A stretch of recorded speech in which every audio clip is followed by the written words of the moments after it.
tu as aussi une connaissance des écrits du dictateur portugais Salazar concernant l'or? Pas du tout, pas du tout. Ok. Le Litecoin va-t-il subir, ça c'est plutôt pour moi, la même trajectoire que l'argent métal? C'est une question très intelligente, je l'ai prise même s'il n'y avait pas marqué question, parce que beaucoup de gens disent que le Litecoin est l'argent, si le Bitcoin est l'or, le Litecoin est l'argent.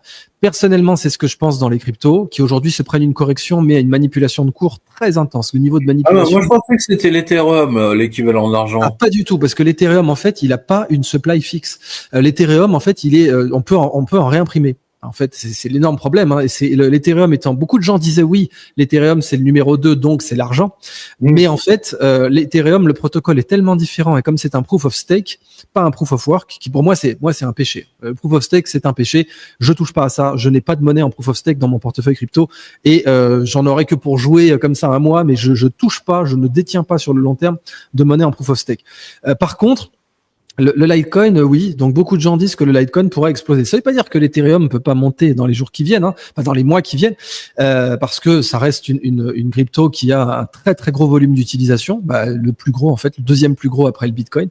Mais en termes de philosophie, malheureusement, comme c'est pas un proof of work, pour moi, ça peut pas être l'argent ce que le Bitcoin est alors et l'argent pour l'Ethereum.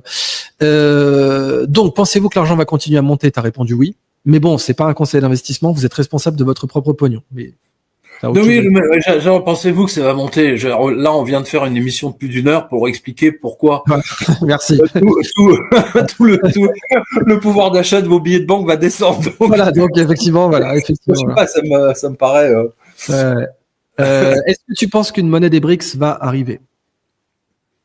Non, parce que, non, même si elle arrive, attends, là, on est voisins des Suisses, c'est pas pour autant que le franc suisse est en circulation en France, hein, voilà. Tout à fait, c'est aussi bête que ça. Ouais, c'est aussi simple que ça. Alors, vous me dites pourquoi Elon Musk a dit que le Bitcoin est la seule monnaie adossée à l'énergie. Techniquement, c'est pas la seule, mais uniquement les proof of work le sont. Simplement, le Bitcoin étant le roi, c'est lui qui est le plus utilisé dans les transactions, quoi. Quand les Éthiopiens ont des surplus d'électricité, ils prennent du Bitcoin, pas du Dogecoin, quoi. Bon. Donc vous me dites oui, le saphir a pris 50%. On vous a pas dit le contraire. C'est juste que le jour J, pour aller acheter quelque chose avec des pièces d'argent, ça sera accepté partout, alors qu'avoir la bonne valeur pour votre saphir, ça sera que chez des professionnels. Là, tu peux te brosser. Voilà, c'est ça, exactement. Alors, ne vaut-il pas mieux acheter les pièces au cours légal pour éviter la taxation à la revente? J'ai pas compris. Pour l'argent, ne vaut-il pas mieux les acheter au cours légal? Tu sais, par exemple, à 5 francs à l'époque. Bon, les pièces pas à leur valeur d'argent, pas à leur poids d'argent, quoi. Je sais pas s'il y en a encore d'ailleurs qui sont au cours légal, parce que sinon elles seraient toutes parties de toute façon. Hein. Dès que les pièces sont en dessous leur poids en argent, il y a plus personne qui les vend. Hein. C'est aussi simple que ça. Oui, moi j'ai vu des lecteurs qui me disaient ils ont acheté des semeuses, les semeuses qui étaient en argent, je sais dans les années 60. Mais bon, c'est pas une solution.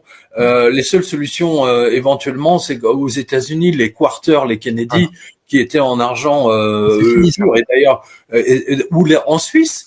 Vous aviez la monnaie suisse qui était en argent que tout le monde a gardé et les Américains ont forcé la banque centrale suisse à retirer cette monnaie de la circulation parce que voilà, exactement. Oui, ça faisait concurrence au dollar. Voilà. Les Américains ont pris le contrôle du monde entier aujourd'hui. Et pour prendre le contrôle du monde entier, il faut prendre le contrôle du système financier. Voilà. Et c'est pour ça que les Russes ne se laissent pas faire, les Chinois ne se laissent pas faire. Donc du coup, il y a que des rumeurs de guerre maintenant, parce que les Américains, avec 30 trilliards de dettes, ils les rembourseront jamais. Tout le monde le sait. C'est ce que Tucker Carlson le dit. Ils vont passer les 40 milliards en réalité. On sait justement, je sais pas si tu peux montrer le livre de Skousen, Une économie au pur standard or. Alors lui, il a travaillé à la CIA pendant une dizaine d'années. C'est l'analyste monétaire de la CIA. Et lui, il a véritablement, il montre dans ce livre de toute façon que le dollar arrive à sa fin et qu'on va passer littéralement à un standard or. Et comment ça va se faire? Donc là, à tous les techniciens, tous les traders et les banquiers là qui nous écoutent, là c'est vraiment le livre que vous devez lire. Hein. C'est hyper technique. Hein. C'est pas pour c'est pour le grand public. Il y a le retour au standard or et le standard argent du professeur Fekete, mais pour les techniciens, il y a celui-ci, Mark Skousen. Voilà. C'était vraiment. Il était conseiller de plusieurs présidents américains, notamment. Voilà. Beaucoup de gens nous demandent où stocker les pièces. Alors, chez vous, Wow, évidemment. non, mais c'est la question la plus conne que je. Bon, J'en peux plus de ces questions. Il n'y a pas de question. Non, c'est vrai. Mais c'est tellement idiot comme question. Où est-ce que je vais ranger mon égouttoir ou ma casserole? Bah, dans la cuisine. Enfin, je sais pas. Je veux dire. Bon, mais maintenant que la question a été posée, Pierre, on peut donner une nuance. Les spécialistes des vols vous disent pas dans votre chambre, parce que c'est là que les cambrioleurs regardent. Et si possible, dans les murs, dans des trucs qui ne peuvent pas se déplacer, dans des endroits, vraiment dans des endroits, dans les murs, au fond, dans des trucs. Mais en plus, ce genre de questions, comme si tout le monde se faisait cambrioler tout le temps. Enfin, c'est grotesque. Malheureusement, dans la France actuelle, ça va devenir de plus en plus fréquent. Si vous avez chez vos parents, vous avez un jardin, voilà, vous n'êtes même pas obligé de l'avoir chez vous. Voilà. C'est pas compliqué. Puis de toute façon, au pire des cas, vous avez un coffre à la banque, hein. Voilà. Bon, c'est pas on a vu en Grèce que c'était pas la meilleure idée. Voilà, ce que j'allais dire, c'est que c'est pas toujours la bonne. Bon. Alors, autre question. Les prochaines incitations, j'ai pas bien compris. Alors, ou bien la blockchain, est-ce que la bulle IA est liée aux banques centrales? Comment font les compagnies IA? J'ai pas tout à fait compris, Aboubacar Adamou, tu es un fidèle de la chaîne, je vais te laisser les reposer cette question, parce que je n'ai pas compris ta question. Alors, il y en a. Je garde d'autres questions que j'ai notées. Alors, les stablecoins adossés sur l'or, j'y crois pas du tout, c'est de la merde. Moi, j'y touche pas. Voilà, réglé. Si vous voulez de l'or, prenez du vrai or. Point. J'aime bien les moi aussi, j'étais très surpris de voir arriver ce que j'appelle, ce que Max Kaiser appelle les shitcoins. Oui, notre monnaie est adossée à l'or, mais on s'en tape. On achète l'or. Voilà, prends du vrai or du compte. La seule monnaie. Et pourtant, Max Kaiser est un maximaliste Bitcoin. Donc, c'est pas un mec qui pense que les cryptos ne servent à rien. Mais bon, voilà, il sait exactement de quoi il parle. Quelle est la différence entre une pièce et un bijou en or? Le prix au poids. Le bijou, vous ne l'achetez pas au poids. C'est aussi simple que ça. Mais surtout la pureté. Oui, aussi. Aux États-Unis, oui.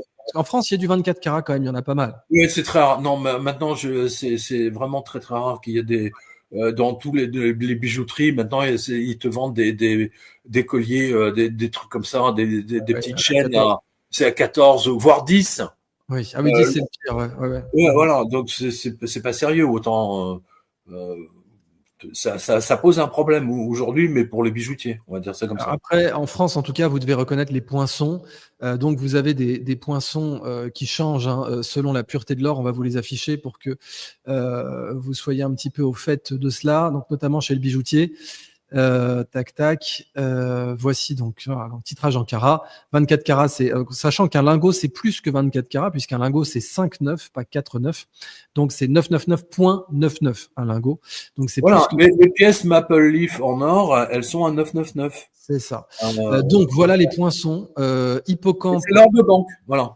Ah oui, il envoie les poinçons, d'accord. Voilà. Donc l'hippocampe, c'est du 24 carats. L'aigle, c'est du 18.